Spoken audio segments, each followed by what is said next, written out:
me dio esta semana para ustedes se llama trasegados. Sí, no es traspasado, ni transformado, ni nada de eso. Trasegados. Esta, por primera vez, es una palabra desconocida para mí. Esta semana fue la primera vez que la leí.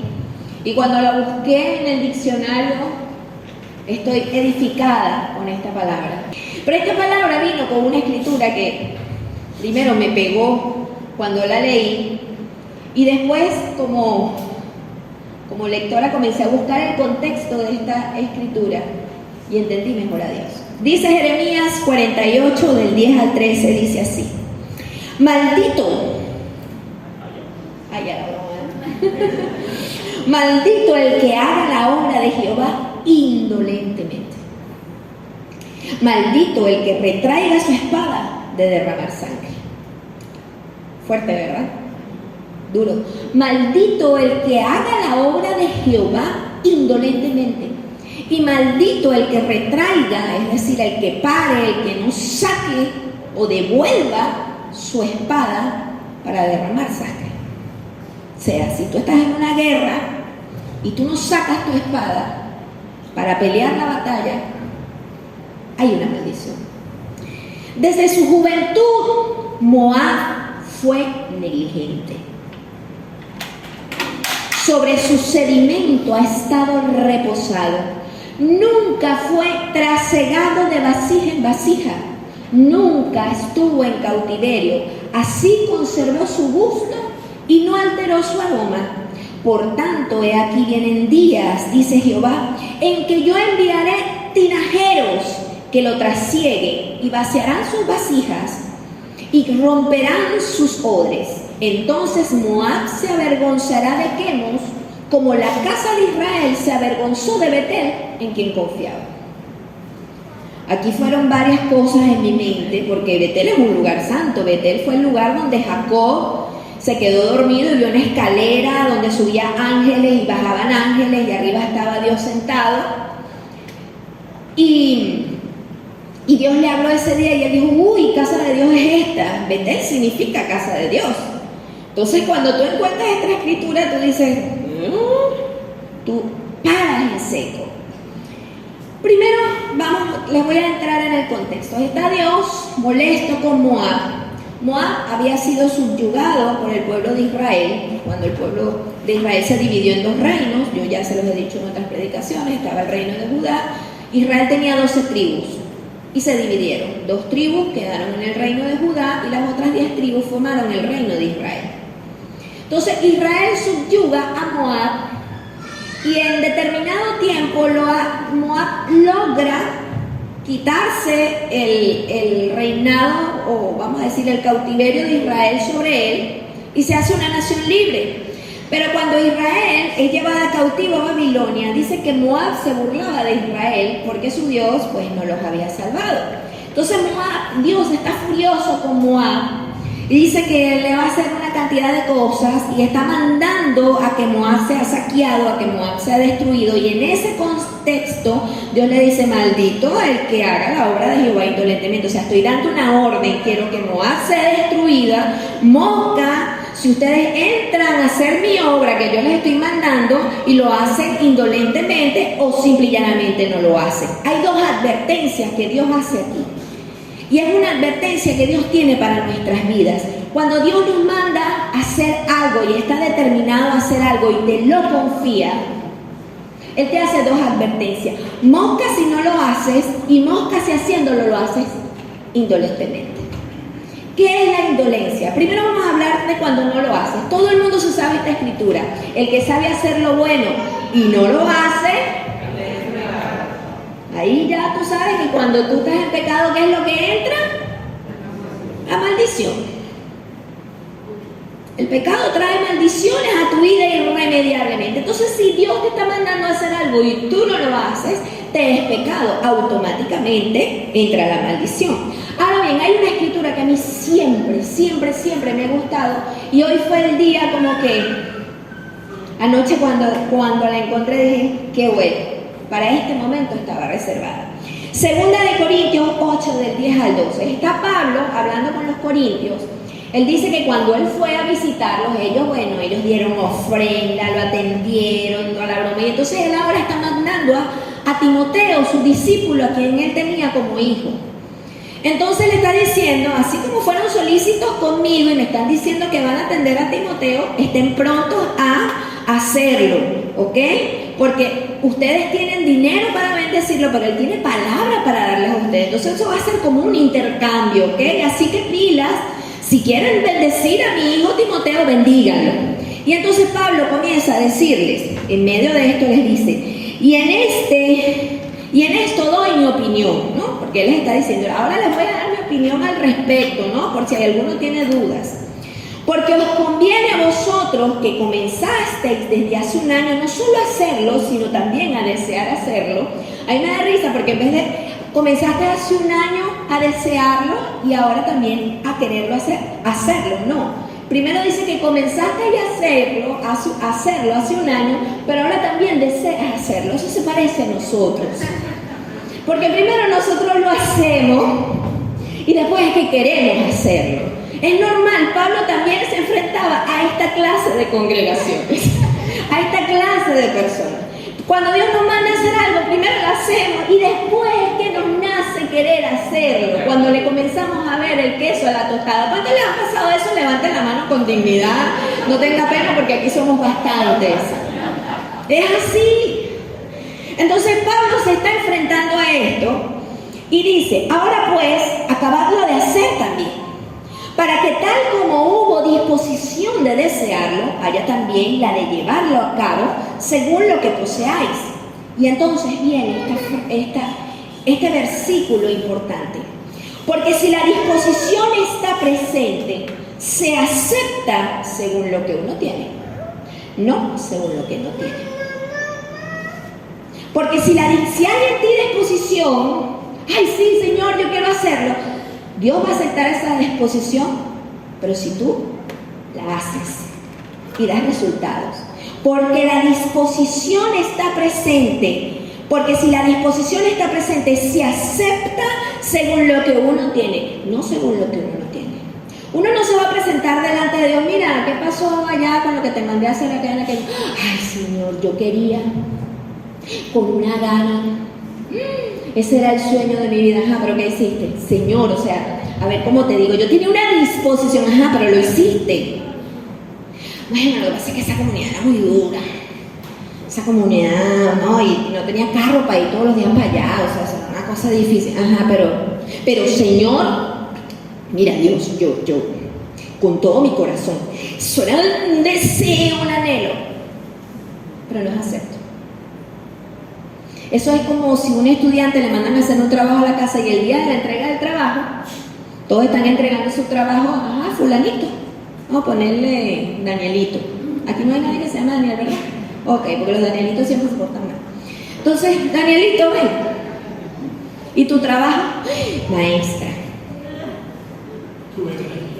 tuve una idea espectacular, un proyecto, ajá, y el trabajo, ya va, maestra, mira, yo estaba emocionadísimo cuando usted lo mandó, usted no sabe cuánto yo deseaba que usted mandara ese trabajo. Ajá, pero ¿y el trabajo? Maestra, no, ese trabajo, mire, todo lo que yo pensé aquí, la introducción, el desarrollo, hice hasta unas pruebas, unas bromas, tengo allí un cuadro, no, eso es brutal, ajá, pero lo hiciste. No, maestra, no puedo. ¿Qué pasa con Danielito? ¿Está reprobado? ¿Está reprobado? Lo que Dios nos ha mandado a hacer más vale que lo hagamos. Porque cuando lleguemos allá al reino, tu disposición de querer hacer eso va a valer si tú rindes resultados, si tú entregas el informe de lo que hiciste. Si no, allá no vale nada. Señor, mi corazón estaba allí. Sí, mamacita, pero ni tú ni nada. El resto de ti no se movió para allá y no hizo nada. Es que mi corazón, Dios te ha entregado y te ha delegado un propósito, te ha delegado un trabajo, te mandó desde el cielo a la tierra a cumplir un propósito y un determinado trabajo específico para ti. El día que tú te presentes delante de Dios, tú tienes que rendir un informe de ese trabajo. Tú tienes que entregar cuentas de ese trabajo. Y no va a valer todo lo que quisiste hacer, va a valer lo que hiciste. Esa es la realidad. Entonces, dice Mateo, por eso es que, fíjense algo, esto me hizo recordar cuando el Señor Jesús estaba dando la parábola de los talentos. Y entonces cuando Él llega al que le dio 10 talentos y no hizo nada, sino que fue y lo escondió, un talento era la cosa, gracias Gretel, lo esconde y no hace nada, y Él viene a hablar con él.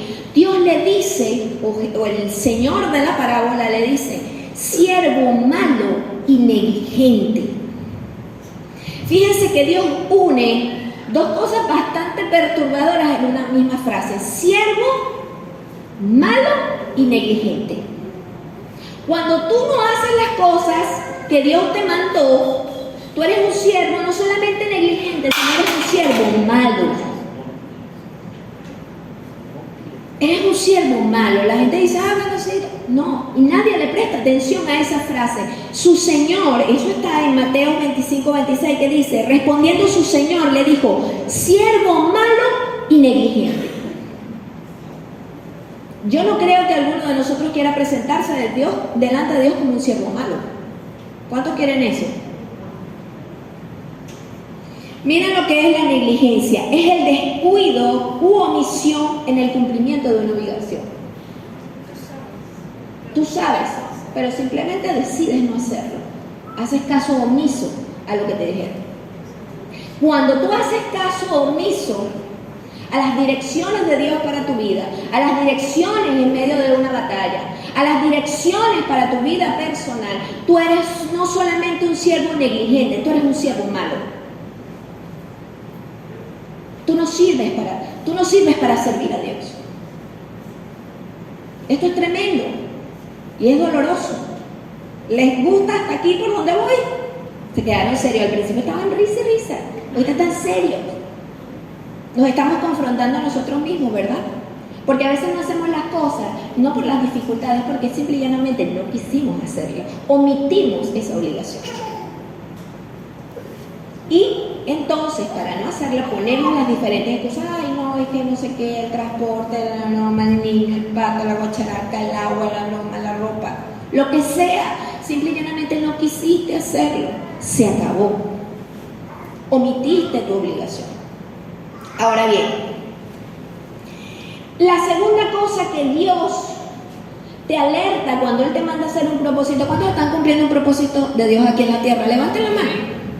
Todos, ¿verdad? Ok, la segunda cosa que puede maldecir tu vida y maldecir la labor de tus manos es la indolencia. Les voy a leer lo que es la indolencia para el resto de la iglesia, porque esto ya se mandó por los pastores. Falta de esfuerzo o dedicación para la realización de las tareas necesarias o prescritas. Bueno, no, yo fui, pero no me abrieron. Mira, no, yo lo hice, pero ¿cómo no? Mira, pero lo hiciste así. Ay, no sé.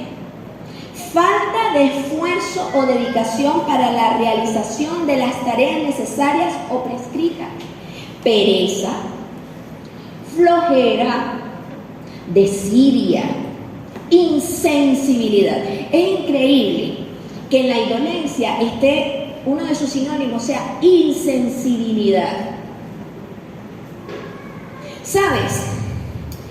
Cuando tú no estás siendo diligente con la parte que a ti te toca, tú puedes afectar a los demás. Una de las mayores tragedias del mundo contemporáneo ha sido el hundimiento del Titanic. Y una de las cosas más absurdas del hundimiento del Titanic fue el hecho de que, como ellos no pudieron ver el iceberg, no pudieron desviarse a tiempo. ¿Usted sabe por qué no pudieron ver el iceberg? Porque no estaban los binoculares. ¿Y usted sabe por qué no estaban los binoculares? porque alguien no los puso en su lugar. Pero usted sabe por qué no los puso en su lugar. Porque el señor que tenía las llaves para abrir la caja donde iban los binoculares, ese día decidió no ir a trabajar. Por lo tanto, el que venía con los binoculares para guardarlo dijo, ¡ay, está cerrado! Se devolvió con los binoculares. Y los que, como allá no, en esa época no había toda esa cantidad de aparataje que hoy día tienen los barcos, los que estaban encargados de ver no tenían cómo ver. Porque no tenían binoculares, porque el que tenía los binoculares no lo puso en su sitio, porque el que tenía que abrir el sitio para poner los binoculares ese día no fue al trabajo. Se salvó él, pero murieron más de 1.200 personas en una noche congeladas. Porque ese hombre al levantarse me dice, se logró. Si no pongo los binoculares, ¿después qué va a pasar? Porque ese es el único sistema que hay para ver en medio de la oscuridad, y ese viaje va a ser de noche. Insensibilidad. Ay, bueno, se terminó la reunión, ¡pum!, me fui con mi carro. Ajá, ¿y los demás? ¿Dónde lo dejaste? Insensibilidad. Y dice, incapacidad de conmoverse o sentirse afectado por algo, carencia de dolor. ¿No te duele? ¿No te hace bonito? Porque no te importa. Así de sencillo. Esa es la indolencia. No solamente es la pereza. Porque, mira, hay momentos de verdad que esa cama te llama, te abraza, te dice, ven, tú y yo somos uno. Ese día la cama está más rica, el frío está más rico, todo está delicioso. Tu hija te dice, mami, no te pares. Pero como tienes una obligación, tú te paras y lo tienes que hacer. Así la pereza te llama. Porque tú sabes que si no lo haces, hay personas que se van a afectar por tu ausencia o por tu falta de tu trabajo. Por no estar en el sitio adecuado, en el momento adecuado, en la hora exacta, del lado correcto. Y con la actitud correcta. Ahora, en la palabra, cuando en Jeremías 48 aparece la palabra indolencia, me fui al interlineal griego y la palabra que aparece allí es remellar. Remellar. Y resulta que esta palabra se repite en otros sitios, pero se traduce de manera diferente en otros sitios. Esta palabra se puede traducir como negligencia. Un arco que hierra, una flecha que hierra, es decir, una flecha que no da en el blanco. También se usa esta palabra. Una flecha que cuando tú la apuntas no se va a donde tú la mandaste, sino que se va para otro lado. También la puedes encontrar por fraude. También la puedes encontrar por obra engañosa. Tú crees que a nosotros nos engañas, pero a Dios no. Cuando tú estás haciendo las cosas de manera negligente, Dios toma lo que tú estás haciendo como engaño. Obra engañosa. Y la última, la dejé de último porque me pegó, traición. Y se traduce así, fallando al que confía en él. Cuando tú haces la obra de Jehová de manera negligente, con flojera, con pereza, con insensibilidad, tú le estás fallando a aquel que confió en ti esa labor. Porque te voy a decir algo, si tú estás aquí y Dios te ha dado determinado llamado exclusivo para ti, te ha dicho, tú vas a hacer esto, es porque Dios está confiando que tú vas a hacer eso. Dios confió en su Hijo y le entregó y le dijo, tú vas a morir por los pecados, y Él confió en que su Hijo iba a morir en la cruz para salvar a la humanidad. ¿Qué tal que Jesús hubiese dicho, ay, no, vamos a morir aquí? Un poco de gente, desde que yo llegué aquí, lo que he llevado palo, me han intentado apedrear, me insultan, me dicen que yo soy de Belcebú, que no voy a estar yo muriendo en esa cruz por esta gente que no vale la pena. ¿Qué tal que Jesús hubiese estado en una actitud de negligencia? ¿Dónde estaríamos tú y yo el día de hoy? Pero hay algo más grande. Dios nos confió un propósito a cada uno de nosotros. nosotros, si nosotros no cumplimos ese propósito, estamos fallándole a quien ha confiado en nosotros. Diga, Dios confía en mí. No le voy a fallar. No podemos ser negligentes en la obra de Dios porque Dios la cataloga como una obra engañosa. No estás haciendo nada. En pocas palabras, no estás haciendo nada. Tú dices que trabajas para Dios, pero en realidad no estás haciendo nada porque no estás imprimiendo fuerza allí. Tu corazón no está allí. Dice Proverbios 18:9, y esto: el negligente en su obra es hermano del disipador. Yo estoy pensando que el disipador es ese que está distrayendo, pero mira. Pues no. Resulta que un disipador es una persona que malgasta, desperdicia. Ya va, porque usted sabe que la edad pega ya. Malgasta, desperdicia, derrocha, destruye el patrimonio, capital, caudal o bienes de una empresa sin ningún tipo de lógica. Es un dilapidador. Cuando tú eres negligente, eres hermano del disipador, o sea, eres el hermano de un derrochador, de un destructor de bienes, de un destructor de capital. ¿Sabes que el espíritu que Dios ha puesto en ti es el capital que Dios ha depositado en ti? Cuando tú eres negligente, tú estás derrochando eso que Dios te ha dado.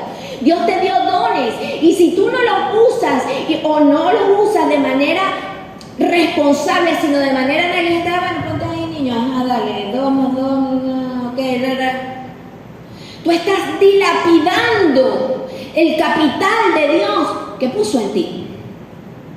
Tú eres un disipador, eres un destructor del patrimonio de Dios en la tierra.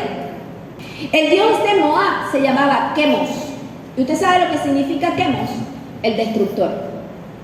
Cuando tú eres negligente, tú le sirves a la destrucción, porque eso es lo que quiere Satanás, destruir el patrimonio, el capital que Dios ha depositado en la tierra, que son cada uno de esos espíritus vivos que Dios ha depositado en los hombres.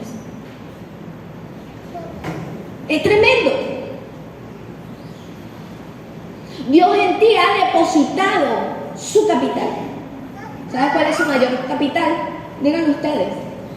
¿Cuál es su mayor capital? Cristo en nosotros, poder de Dios, la riqueza de su gloria. Y eso es lo que Satanás está buscando destruir. Y cuando tú eres negligente, contribuyes con eso. Tremendo, ¿verdad? Ahora les voy a contar algo acerca de Moab. Moab es el hijo de Lot, sobrino de Abraham. Les voy a contar algo. Abraham tenía un padre llamado Taré. Taré tiene dos hijos, uno es Abraham y el otro es Nacor. Nacor tiene a Lot. Lot, cuando es sacado de Sodoma y Gomorra, tenía nada más dos hijos. Una de las hijas tuvo una gran idea. Bueno, como mi papá no tuvo hijos, hay que sacarle simiente. Emborrachan al papá, uno se acuesta una noche y el otro se acuesta. El hijo de la hija primogénita se llamó Moab. Y Moab significa semilla. Tiene 4 probables significados. 1, semilla. Segundo, terreno deseable. Tercero, de un padre. O cuarto, salido de un padre. Sea lo que sea, cualquiera de estos nos habla que Moab es una naturaleza que vino de Dios. Pertenece al pueblo divino, porque Moab era semita como Abraham. De hecho, era su sobrino segundo. Venía de la simiente divina. Cada uno de nosotros venimos de la simiente divina de Dios. Pero tú puedes tener dos opciones. O tú eres como Moab, o tú eres como Abraham. Una de dos. ¿Sabes por qué Dios llamaba a Abraham su amigo? Dice, porque sé que enseñará a sus generaciones a temerme y a servirme. Por eso es mi amigo. En cambio, Moab llegó a ser enemigo de Dios, porque era enemigo de Israel. Otra cosa de Moab muy interesante es que Moab ¿Ustedes se acuerdan la historia de Balaam y Balac? Que Balaam era un profeta cuando el pueblo de Israel está saliendo de Egipto y va hacia su tierra prometida. Balac, un rey, llama a Balaam para que venga a maldecir al pueblo para que les vaya mal. Balac era el rey de Moab, era un moabita. Pero fíjense este rey, antes de que ellos llegaran a la llanura, está el Jordán, y ellos están viendo de frente a Jericó, ellos iban a Jericó. Pero antes de establecerse ahí, ellos ya habían tenido una guerra con un pueblo llamado el pueblo de los amorreos. Y el pueblo de los amorreos se le enfrentó y fue una cruenta batalla que de hecho Moisés levantó las manos y uno le sostenía y el otro, y mientras que Moisés tenía las manos arriba, el pueblo ganaba, y cuando las bajaba el pueblo perdía. Entonces Moisés andaba con las manos arriba para que el pueblo ganara. Total que ganaron. Pero el pueblo amorreo presentó batalla. Cuando Moab escucha esto, lejos de prepararse y decirle a todos, bueno, mira, vamos a prepararnos porque esta gente viene matando y comiendo el muerto. Vamos a preparar, a alistar. No, porque Moab fue negligente desde su juventud. Ay, no, vamos a buscar un profeta que lo maldiga. Fíjense la actitud de Moab. Mientras que los amorreos presentaron batalla y ¿verdad? Los moabitas, ay no, vamos allá a alguien que los maldiga. Nosotros no vamos a ir para allá, ay no, qué cansancio. Y si después se nos muere la gente. Dios le dice, Moab fue negligente desde su juventud. En vez de presentar como un pueblo machito guerra delante de Israel, no, llamó a un profeta para que los maldijera. Y el profeta no los maldice la primera vez y ellos, no, pero ahora te vamos a llevar para este monte. O sea, ve cómo chale, no salió bueno, nada, vamos a presentarnos en la batalla. Moab es flojo. Moab espera que las cosas caigan del cielo. Mándale una maldición para decir, hay que hacer esto. Ay, no, el Señor lo hará. El Señor algún día traerá esas ovejas a la iglesia. No. Tú tienes que presentar batalla. Porque de lo contrario, tu simiente se está yendo por el lado del otro. ¿Es así? ¿Está en serio, verdad? Ya va a venir la parte bonita, no se preocupe. Ahora bien, por eso Dios llama a Moab negligente. Pero hay algo muy hermoso que Dios dice acerca de Moab. Y dice, sobre su sedimento ha estado reposado. Nunca fue trasegado de vasija en vasija, nunca estuvo en cautiverio, así conservó su gusto y no alteró su aroma. Esto suena bonito, ¿verdad? No, ¿cómo que no fue trasegado? ¿Cómo que estuvo reposado en su sedimento? Resulta que el trasiego, ustedes han visto las fotos donde aparecen barriles de madera, full barriles, ¿verdad? Donde se deposita el vino. Uno dice, bueno, lo meten ahí, lo dejan ahí. ¿Cuántos piensan que lo dejan ahí por siempre, para siempre? Hasta que por fin está listo, ¿verdad? ¿Cuántos tienen ese conocimiento hasta ahora? Levanten la mano. Ay, sí, todos saben que es trasiego, ahora sí. Bueno, resulta que eso no se queda así. No es que los meten ahí y los hacen pasar años, no. Ustedes ven que esos son como pasillos. Resulta que cada pasillo es un periodo de tiempo. Entonces, cuando los meten en este lado, en esas barricas, después que se produce el proceso de fermentación, sacan de ese barril y lo meten en otro barril.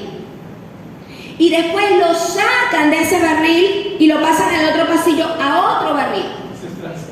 Eso es trasegar, el trasiego, pasar el vino de una vasija a otra, después de una vasija a otra, después de una vasija a otra, después de una vasija a otra. Ahora les voy a contar algo que me gustó, la cría del vino. ¿Por qué Dios habla del reposo de Moab sobre su... Hay elementos vegetales que se crían, el vino se cría. ¿Sabían eso? Se llama la crianza del vino. Miren que esta semana he visto videos.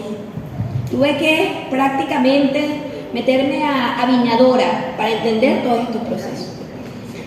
Resulta que para criar el vino se comienza con la tierra. La tierra tiene que ser buena. Segundo, se busca una simiente buena para poder sembrar en la tierra, porque también depende del tipo de semilla el buen vino. Depende de la tierra, depende de la buena semilla. Después de los tratos y cuidados que sufre ese viñedo a través de quienes trabajan, de sus granjeros. También depende de la forma en que cortan la uva al momento de segarla, al momento de recogerla, de cosecharla. Después esas uvas van a un gran lagar y depende del tipo de lagar y madera del lagar que afecta el sabor y el olor del vino. Entonces lo meten en ese lagar y dependiendo del tipo de pisado que sufre en el lagar también interviene en el tipo de vino que se va a generar. Una vez que eso está listo allí pisado, sale el mosto. Lo que entra en las vasijas no es vino, lo que entra en la vasija es mosto. El mosto es el jugo de la uva, es jugo puro, el zumo. Y ese zumo tiene la piel, la semilla, la pulpa, tiene hasta las ramitas, porque no es que se ponen a desgajar uvita por uvita para tirarlo ahí, no, los pámpanos lo tiran completo allí. Y lo pisan porque todo eso afecta el olor y el sabor que tendrá el vino. Y una vez que está pisado, sacan ese mosto puro, lleno de pulpa, lleno de piel, lleno de semilla, lleno de tallos. A veces se van hasta algunas hojas, las meten, o en la antigüedad las metían en tinajas de barro y ahora las meten en barricas, se llaman así los barriles de madera, o los meten en contenedores metálicos. Pero la cosa es que los meten en un contenedor y entonces allí comienza el proceso de fermentación. ¿Cuál es el proceso de fermentación? En palabras sencillas, porque hay muchos niños, es el proceso mediante el cual el jugo de uva se convierte en vino.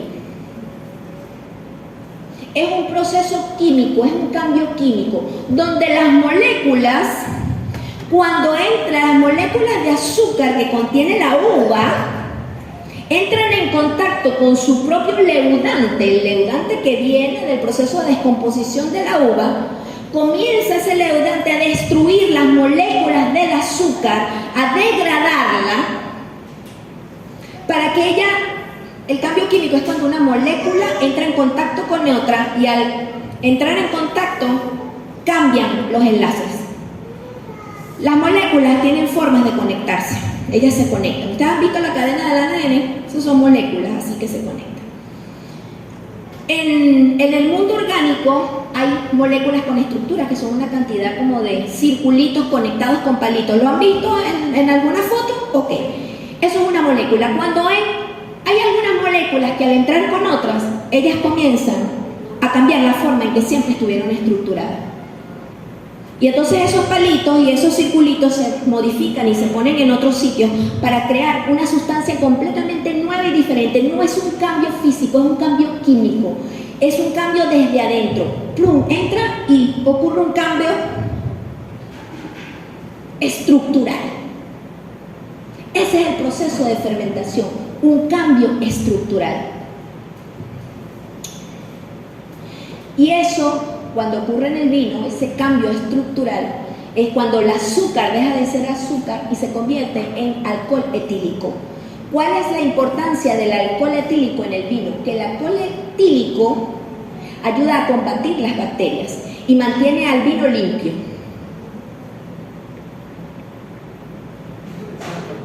Interesante. Cuando yo leo esto de que las moléculas cambian su estructura, que existe el cambio químico, y entonces el azúcar deja de ser azúcar para convertirse en alcohol, y eso es lo que le da la forma al vino, o sea, deja de ser jugo de uva para convertirse en vino. Me acordé de esta escritura que dice Juan 1:14: y el Logos se hizo carne y tabernaculizó entre nosotros, y contemplamos su gloria, gloria como del unigénito del Padre, lleno de gracia y verdad. Y el Logos se hizo carne. Sabes, toda mi vida yo he clamado, Señor, yo quiero que tu palabra se encarne en mí. Pero cuando yo digo que quiero que su palabra se encarne en mí, yo estoy invocando el proceso por el cual Jesús tabernaculizó en la tierra. Cuando el Logos se hizo carne, ¿cómo hago para que la palabra que yo doy, o la palabra que yo recibo, o la palabra que yo estudio, se haga carne en mí? Y yo quiero que ustedes caigan en cuenta en algo. Primero el Logos se hizo carne y luego se tabernaculizó. No fue un proceso paralelo. En la tabernaculización fue un proceso posterior. Primero se hizo carne y luego se tabernaculizó. Vamos a hablar del proceso de fermentación en nuestra vida. Resulta que esas hongos que se producen por la descomposición o la pudrición del jugo de la uva generan hongos y generan algo que se llama leudante. Ese leudante es una materia anaeróbica, es decir, él puede vivir sin oxígeno. Y ya está allí y puede vivir sin oxígeno. Por eso tú tapas el recipiente y ella puede seguir viva generando y pudriendo eso allí. Ahora te voy a decir algo, lo único en la palabra que puede vivir así se acabe todo. ¿Usted sabe qué es lo único en la palabra que no pasará así se acabe todo? ¿Cómo se llama? ¿Está dudoso o? La palabra de Dios. Hebreos 4, 12, 13. Mira, porque estos son microorganismos vivos que pueden vivir sin oxígeno. Están vivos y están allí operando dentro de la vasija de barro o la vasija de madera. Hebreos 4, del 12 al 13. Porque la palabra de Dios es viva y eficaz. La palabra de Dios está viva y cumple el propósito por la cual ha sido enviada a tu vida. Ella es eficaz, ella es certera, ella hace lo que se le manda. Cuando ella entra en tu vida, así tú no tengas presencia de Dios, ella va a hacer el proceso de fermentarte. Ella va a producir en ti la vida de Dios. Ella te va a transformar porque ella está viva, ella puede vivir sin oxígeno, ella penetra dentro de ti y cumple su propósito. Y más cortante que toda espada de dos filos, y penetra hasta dividir el alma y el espíritu y hasta las coyunturas, los tuétanos, y es capaz de discernir los pensamientos y las intenciones del corazón. Aquí es donde viene algo interesante. En el proceso de fermentación se divide el líquido del sólido. Las bacterias comienzan a trabajar y a convertir las moléculas y entonces el verdadero líquido sube y los sedimentos bajan. Moab se quedó en el proceso de fermentación, él reposó en su sedimento. La palabra de Dios entra y comienza a transformar tu vida dividiendo lo que es de Dios de lo que es de la carne. Él divide los tuétanos, las coyunturas, él comienza a hacer nuevos enlaces. ¿Para qué divide las coyunturas y los tuétanos y toda esa materia orgánica dentro de ti? Para formar nuevos enlaces. Te voy a decir algo que encontré. En la Universidad Thomas Jefferson de Filadelfia,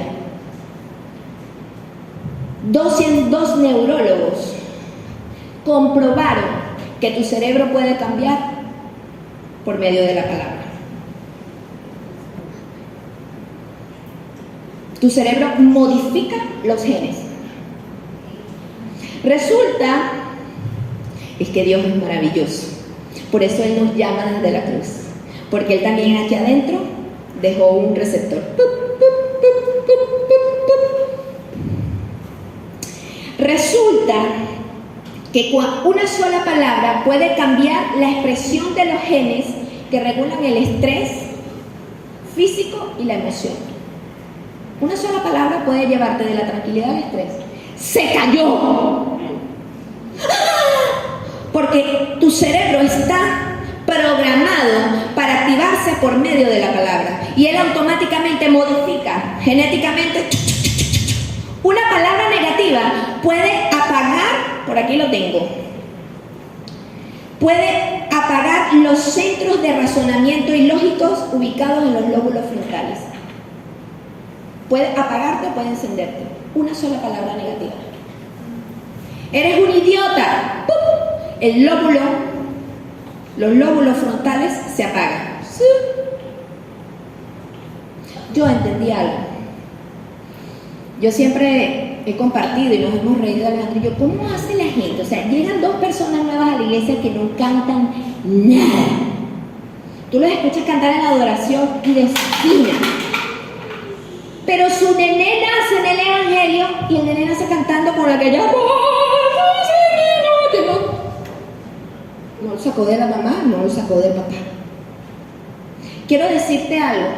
La palabra de Dios pasó de generación en generación programando genéticamente su propia descendencia por medio de la palabra. La palabra entra, eso se llama programación neurolingüística. Solange nos los ha dado mujer fuerte.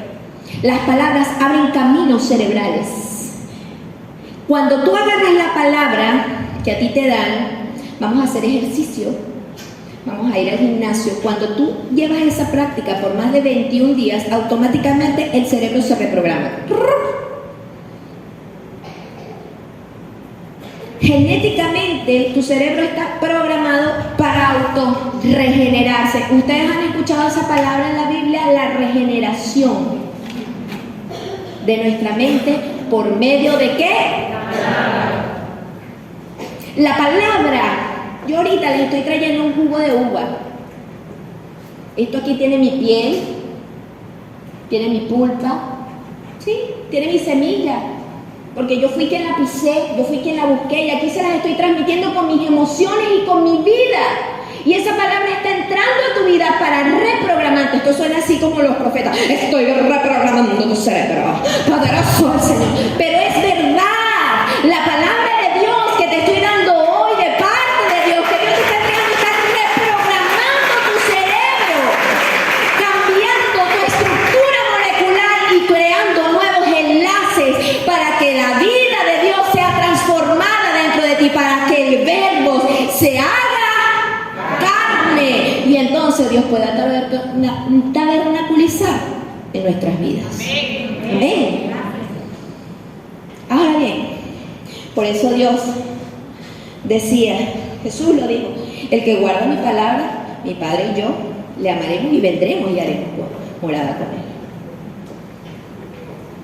Porque tú le dices a un joven que viene llegando, Dios tiene algo grande con tu vida, Dios te va a transformar, Dios te va a utilizar por medio de la alabanza y la adoración, Dios va a transformar tu vida y te va a utilizar por medio de la palabra, por medio de la alabanza y la adoración, por la práctica de su palabra, y se lo repites y se lo repites y se lo repites, eso va entrando a su cerebro y cambiando su conducta.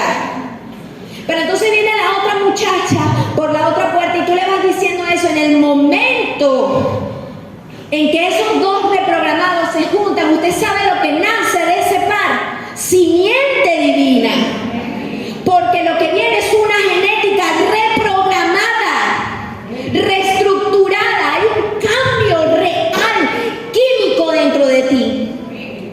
Los científicos ya lo saben, el poder de la palabra, lo leemos en los libritos, no lo dice la palabra y no dice, sí, el poder de la palabra me transforma.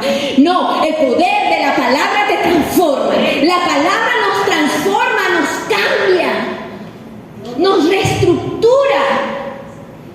Por eso Dios le decía, enséñale a tus hijos. E iba pasando su reestructuración, generación de generación, tras generación, tras generación, hasta crear al Hijo perfecto, Jesús. Amén. Hay algo que se los he repetido y no sé si ustedes han caído en cuenta. Esa escritura en Juan nos dice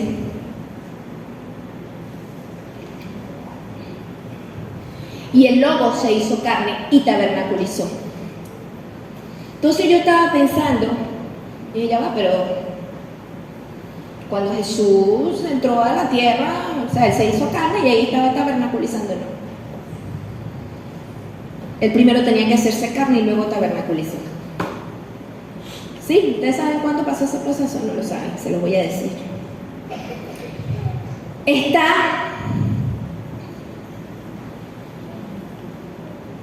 Gabriel, está María en su aposento y se la presenta el ángel Gabriel y le dice: salve, muy favorecida, el Señor es contigo. Y entonces María dijo: oh, ¿qué salutación es esta?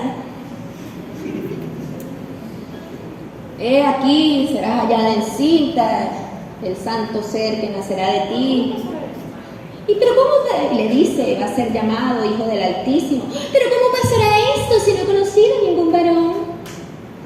Entonces Gabriel le dice, respondiendo el ángel le dijo: el Espíritu Santo vendrá sobre ti y el poder del Altísimo te hará sombra, por lo cual también lo nacido será llamado Santo, Hijo de Dios. ¿Ustedes saben cuál fue la respuesta de María? He aquí tu siervo, hágase conmigo conforme a tu palabra. He aquí tu esclava, hágase conmigo conforme a tu palabra. En el momento en que ella acepta lo que está pasando, la palabra comienza a hacer el proceso de la encarnación de Dios. Si ella dice: no, que va, estarás loco, porque me preen allá afuera, ¿quién me va a creer? ¿Quién me va a creer? Si a veces viene mi primo para acá, no, ella le va a decir a mi primo que no venga más. Ella pudo haber dicho eso, pero ella dice: no, he aquí la esclava del Señor. Ella automáticamente se pone en posición de sujeción y obediencia a Dios y dice: hágase conforme a tu palabra. La palabra entra, la profecía entra y comienza el proceso de transformación para construir la carne donde Jesús iba a tabernaculizar. Cuando tú recibes una palabra de Dios a tu vida y la aceptas y dices: Señor, que se haga conforme a esta palabra que tú me estás haciendo, Dios comienza a hacer el proceso de encarnación. Él comienza a convertir esa palabra en carne en tu vida para que Dios tabernaculice. Y se lo voy a repetir hoy hasta el cansancio. Va a ser como el chicle que uno dice que no haga, porque me estoy dando la tarea de reprogramar y reestructurar en el nombre de Dios tu cerebro para que esa palabra que hoy sale de mi boca comience a hacerse carne en tu vida. Amén. Ahora bien, una vez que está fermentado eso, es importantísimo, automáticamente se fermenta el vino, hay que hacer el trasiego, hay que pasarlo a una vasija, automáticamente. ¿Qué pasa si no se pasa a una vasija? Resulta que no solamente se produce el alcohol etílico en el vino, sino que también se producen gases de dióxido de carbono. Si eso se mantiene así, la vasija puede llegar a explotar y puede matar gente, porque si explota una, explota el resto y ¡pum!, vuelan los depósitos. Así de delicado es el proceso de trasiego. Cuando está entonces ocurriendo que el sedimento queda abajo y el líquido está arriba, cuando se pasa el líquido de una vasija a otra, el sedimento se queda en esa vasija y sale el líquido a la otra, más puro, pero no tiene sedimento. Entonces por eso se pasa a otra vasija para que vuelva a pasar por otro proceso de fermentación. Cuando ya ha pasado el tiempo, la abren, la ven y la pasan a otra vasija hasta que ya no queda sedimento alguno.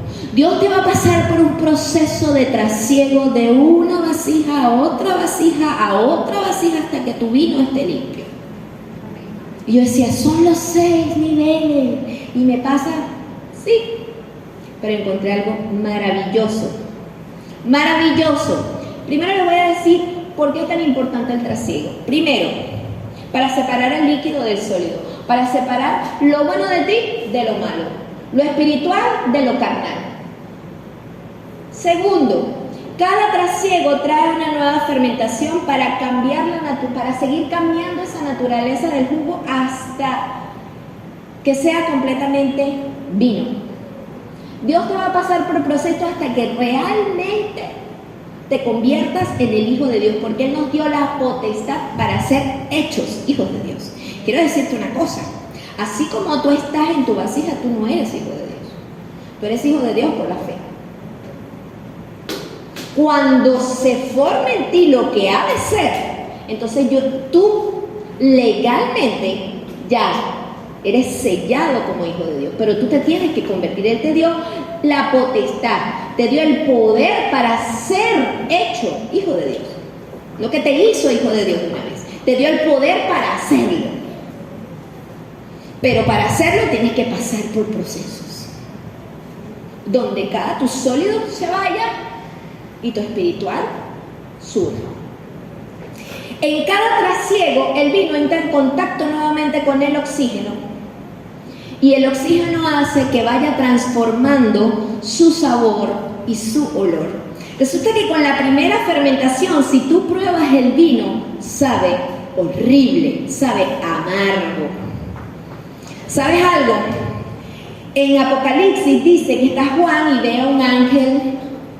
Dice que era un ángel poderoso, con el pie en el mar, con el pie en la tierra, y está con un rollo en la mano, y le dicen, agarra el rollo y cómetelo todo. Y cuando él se come el rollo, es dulce a su boca, pero cuando cae en su vientre se vuelve amargo.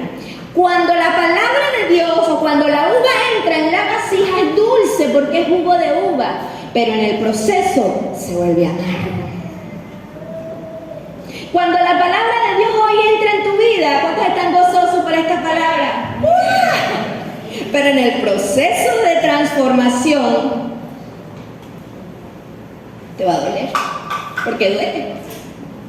¿Cómo hago para desprenderme de esto? ¿Cómo hago para desprenderme de aquello? Pero les voy a decir algo. Hay algo muy bonito. Cuando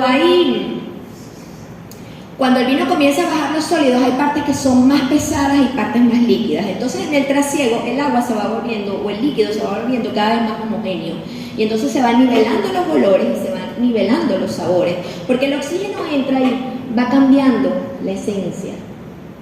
Es importante el oxígeno.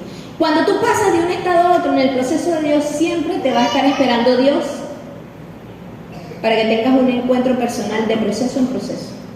De nivel a nivel, al final, Dios renueva tus fuerzas. Y ahí tú vas cambiando tu olor y tu sabor para Dios. Pero lo más bello al final de esto es que ellos pasan de vasija en vasija, en vasija, en vasija. ¿Ustedes saben lo que le espera al final? El embotellado.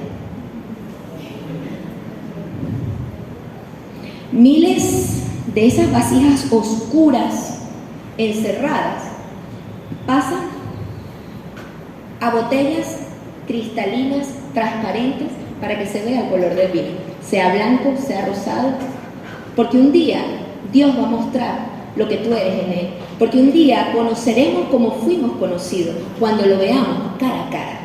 Eso nos espera al final del trasiego. ¿Cuántos dicen amén? Amén.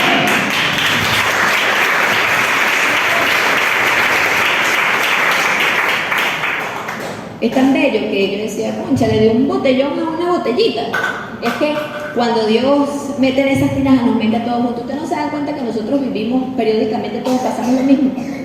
Porque aquí hay una vasijota grande de barro donde Dios está fermentándonos a todos juntos para luego ponernos en esas moradas que está preparando para cada uno de nosotros. Amén. Porque en su edificio cada uno de nosotros tiene una habitación.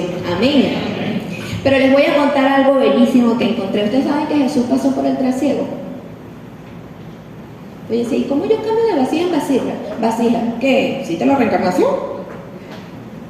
Uno se pregunta, y entonces pues son vasijas de barro. Y dice la palabra que tenemos este tesoro escondido ¿en qué? ¿Cómo hago para pasar de vasija en vasija? Filipenses 2. Esta escritura es hermosa. Filipenses 2. Desde el 5 en adelante. Miranda, por favor, siéntate. Tened entre vosotros este sentimiento que hubo también en Cristo Jesús. Tened entre vosotros este sentimiento que hubo también en Cristo Jesús. Tened esta sensibilidad que hubo también en Cristo. El cual, escuchen esto, el cual existiendo en forma de Dios, no consideró aprovecharse de ser igual a Dios, sino que se vació a sí mismo tomando forma de siervo. Ahí viene el primer cambio de vasija de Jesús, el cual, siendo igual a Dios, teniendo la forma de Dios, no se aprovechó de eso, sino que se vació. Él agarró su tinaja, hizo así, y tomó forma de siervo, semejante a los hombres. Ese es el primer paso de una vasija a la otra. Te voy a decir algo, querido hermano y querida hermana. Usted viene como Abraham y como Moab. Usted viene de un Padre, del Padre de los cielos.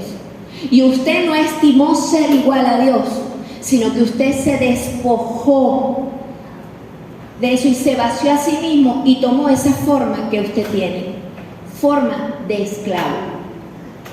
Aquí estamos, en esta primera vasija donde Dios nos ha colocado. ¿Cómo cambiamos esto? Dice, aquí viene la segunda transformación: haciéndose semejante a los hombres y mostrándose en apariencia de hombre, se humilló a sí mismo, haciéndose obediente. ¿Sabes cuál es la siguiente vasija que nosotros, siendo esclavos del pecado, tenemos que tomar? La condición de obediencia. Cuando usted es obediente a Dios, usted está pasando de su naturaleza de esclavitud al pecado a la obediencia a Cristo Jesús. Usted está siendo traspasado de una vasija a otra. Porque son metales que se van formando en ti. Les voy a decir algo. ¿Usted sabe qué pasa con el vino cuando pasa de vasija en vasija? Resulta que estas vasijas nunca son nuevas. Estas vasijas ya han contenido vinos anteriores. Y esos vinos anteriores han creado en ellas sabores específicos. Y cuando el vino pasa de vasija en vasija, también va trayendo de esas vasijas, va sacando el aroma y el sabor de esas vasijas. Por eso hay vinos más amaderados que otros, porque toman la esencia de la madera. Dios toma de tu esencia de esclavitud algo. Pero cuando pasas a la obediencia a Dios, Dios toma de esa obediencia. Y entonces Jesús, en su condición de esclavo, semejante a un hombre, pero era esclavo, porque aquí en la tierra somos esclavos de este cuerpo, pasa a una condición de obediencia, se hizo obediente, tomó la forma de un siervo obediente, como vive el mundo espiritual, en obediencia. Y luego de allí dice: obediente hasta la muerte y muerte de cruz. Y ahora sale de ese cuerpo de obediencia a la muerte. Y luego dice: hasta la muerte y muerte de cruz, por lo cual Dios también lo exaltó hasta lo sumo. Él pasa 4 procesos: de Dios a forma de esclavo, de forma de esclavo a obediencia, de obediencia hasta la muerte y de la muerte hasta lo sumo. Lo sumo es cuando algo llega a mayor grado, pero también cuando algo llega a mayor cantidad, cuando hay más números. ¿Saben qué significa esto? Que Jesús no solamente subió, sino el que subió también descendió y entregó dones a los hombres. Él no solamente creció hacia arriba y llegó al más alto grado de todos, que es Dios, el nombre de Dios ante quien toda rodilla en los cielos y en la tierra se dobla, sino que también se multiplicó, creció en número alrededor al establecerse en cada uno de nosotros. ¿Cuántos dicen amén? Amén. Filipenses 2, 12, 18. ¿Cuántos quieren ser trasegados entonces? Amén. Recuerda esto: la única forma de salir de tu estado de esclavitud es en la obediencia. Y en la obediencia hasta la muerte. Y de la muerte, entonces Dios te va a saltar hasta lo sumo. Te va a embotellar en su morada eterna. Entonces dice Filipenses, sigue. Filipenses 2, del 12 al 18. Por tanto, amados míos, como siempre obedeciste, no solo en mi presencia, sino mucho más ahora en mi ausencia, alistad vuestra salvación con temor y temblor. Otra vez habla de nuestra salvación.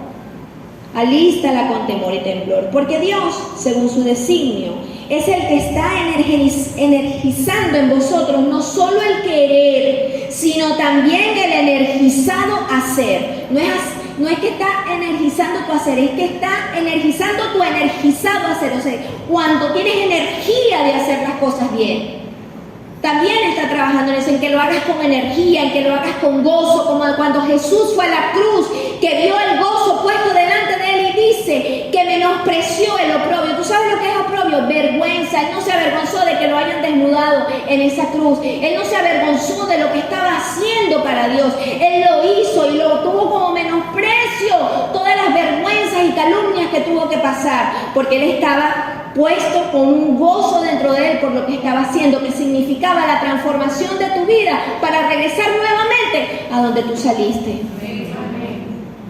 Y dice: haced entonces todo sin murmuraciones ni discusiones, murmullos y disputas, para que seáis irreprensibles y sencillos, hijos de Dios sin tacha en medio de una generación perversa y depravada, entre los cuales resplandecéis como luminarias en el mundo, haciendo, no de hacer, sino de agarrar, haciendo firmemente la palabra de vida para gloria mía en el día de Cristo, de que no corrí en vano, ni en vano me fatigué. Escuchen esto. Y aunque soy derramado en libación sobre el sacrificio y servicio de vuestra fe, me regocijo y comparto mi gozo con todos vosotros. Así también vosotros regocijaos y compartid vuestro gozo conmigo. ¿Usted sabe lo que es el sacrificio de libación? Es cuando agarran, resulta que yo pensaba que ponían allí el burro, el buey, y lo quemaban. Antes de quemarlo, agarran vino y se lo rocían encima. Así que tu sacrificio a Dios no es solo un sacrificio de carne. Tú tienes que entregar tu vida en lo que tú estás haciendo para Dios. Tu vida también tiene que ser una libación. Bueno, voy y sacrifico mi carne. No, es tu vida misma también. Hazlo con vida, haz con energía, que tus emociones, que tu vida, tus sentimientos, tus pensamientos estén a diario en ese sacrificio, en ese cumplimiento de la palabra de Dios. Y entonces así compartas con Dios el gozo que Él mismo ha compartido contigo cuando murió en la cruz. Amén. Amén. Gracias Dios por tu palabra. En el nombre de